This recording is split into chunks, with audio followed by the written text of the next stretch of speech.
Sabe o que acontece quando a grande mente por trás de um movimento morre? Pois é, começa uma verdadeira batalha para ver quem vai controlar o legado, as palavras dela. É exatamente essa história que a gente vai desvendar agora. E o estopim de tudo? Uma acusação bem grave. A de que a própria liderança da Igreja Adventista do Sétimo Dia estaria, veja só, sabotando a sua profeta, a Ellen White. Para a gente entender como essa briga chegou nesse ponto, a gente precisa voltar um pouquinho no tempo, lá para 1915. Vamos para os últimos dias da mulher, que era o coração de todo esse movimento. Então, a Ellen White faleceu de forma tranquila, em paz. Mas com a morte dela, ficou um vazio imenso, um vácuo de poder. E, claro, uma pergunta que não queria calar.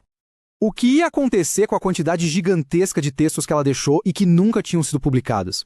Bom, ela já estava pensando nisso, sabe? Deixou tudo bem amarradinho, com instruções claras para criar um fundo que cuidasse de tudo. Na cabeça dela, esses escritos continuariam falando com as pessoas para sempre. E para garantir que tudo saísse como planejado, foi montado um conselho com 5 pessoas. 5 curadores que ficariam no cargo pela vida toda. E olha só que detalhe, um deles era ninguém menos que o presidente da igreja na época, o A.G. Daniels. Guardem bem esse nome, porque ele vai estar bem no olho do furacão. Ok, então Ellen White já não estava mais lá. E aí, as palavras dela viraram um campo aberto para interpretação. E não demorou nada para aparecerem 2 visões completamente diferentes sobre como lidar com esse legado. De um lado, a gente tinha o pessoal oficial, os guardiões do espólio, que diziam, calma, a gente precisa de contexto, de cuidado. Mas do outro lado tinha os críticos mais duros. Para eles, qualquer tentativa de interpretar já era uma traição, quase uma heresia. E quem eram as figuras de proa dessa crítica? Basicamente 2 homens, Claude Holmes e Judson Washburn, que se viam como os verdadeiros guardiões da fé. E essa tensão toda não era de agora, não. Para gente como Washburn, essa desconfiança no presidente Daniels era algo antigo, profundo, que vinha crescendo há anos. Essa carta aí, de 1912, já mostrava o tamanho do problema. Então, convencidos de que a igreja estava indo para o caminho errado, o Holmes e o Washburn resolveram agir e eles decidiram basicamente fazer justiça com as próprias mãos. Como?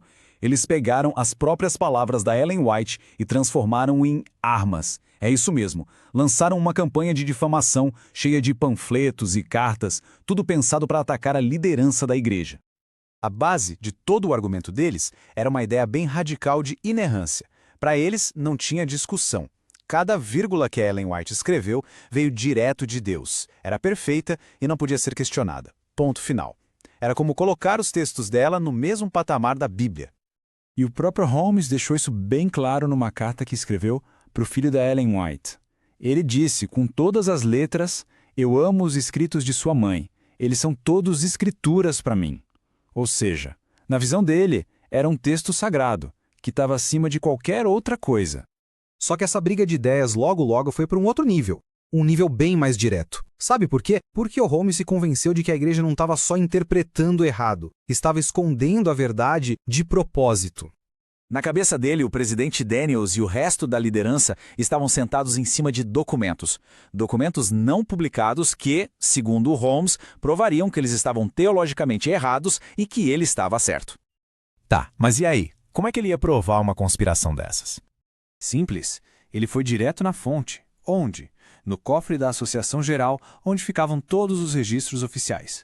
E o que aconteceu foi, na prática, um roubo de documentos. Em 1917, com o presidente Daniels viajando, Holmes deu um jeito de entrar no cofre. Ele convenceu o pessoal de lá que tinha a permissão para procurar uns materiais e aí, secretamente, começou a copiar um monte de cartas e documentos particulares. Quando descobriram e foram cobrar, ele admitiu que fez 7 cópias. E, pasmem, se recusou a devolver, disse que era a prova que ele precisava.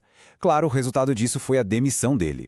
Agora desempregado e do lado de fora da estrutura oficial, o Holmes, junto com o Washburn, botou ainda mais lenha na fogueira. A campanha dele se intensificou e começou a rachar a igreja de verdade. Um exemplo disso foi o que eles fizeram com a Conferência Bíblica de 1919. Eles simplesmente pintaram o evento como um conselho das trevas, uma dieta de dúvidas. A acusação era de que os líderes estavam amolecendo, sabe, que não estavam mais levando a sério a autoridade da profeta. Aí quando chegou a sessão da Associação Geral de 1922, o clima já era péssimo. tóxico mesmo. A campanha de difamação tinha funcionado. A igreja estava completamente dividida, polarizada. Como disse o secretário da igreja na época, os mais velhos nunca tinham visto nada parecido. Era fofoca e acusação para todo lado. Então, o cenário estava todo armado para um grande confronto.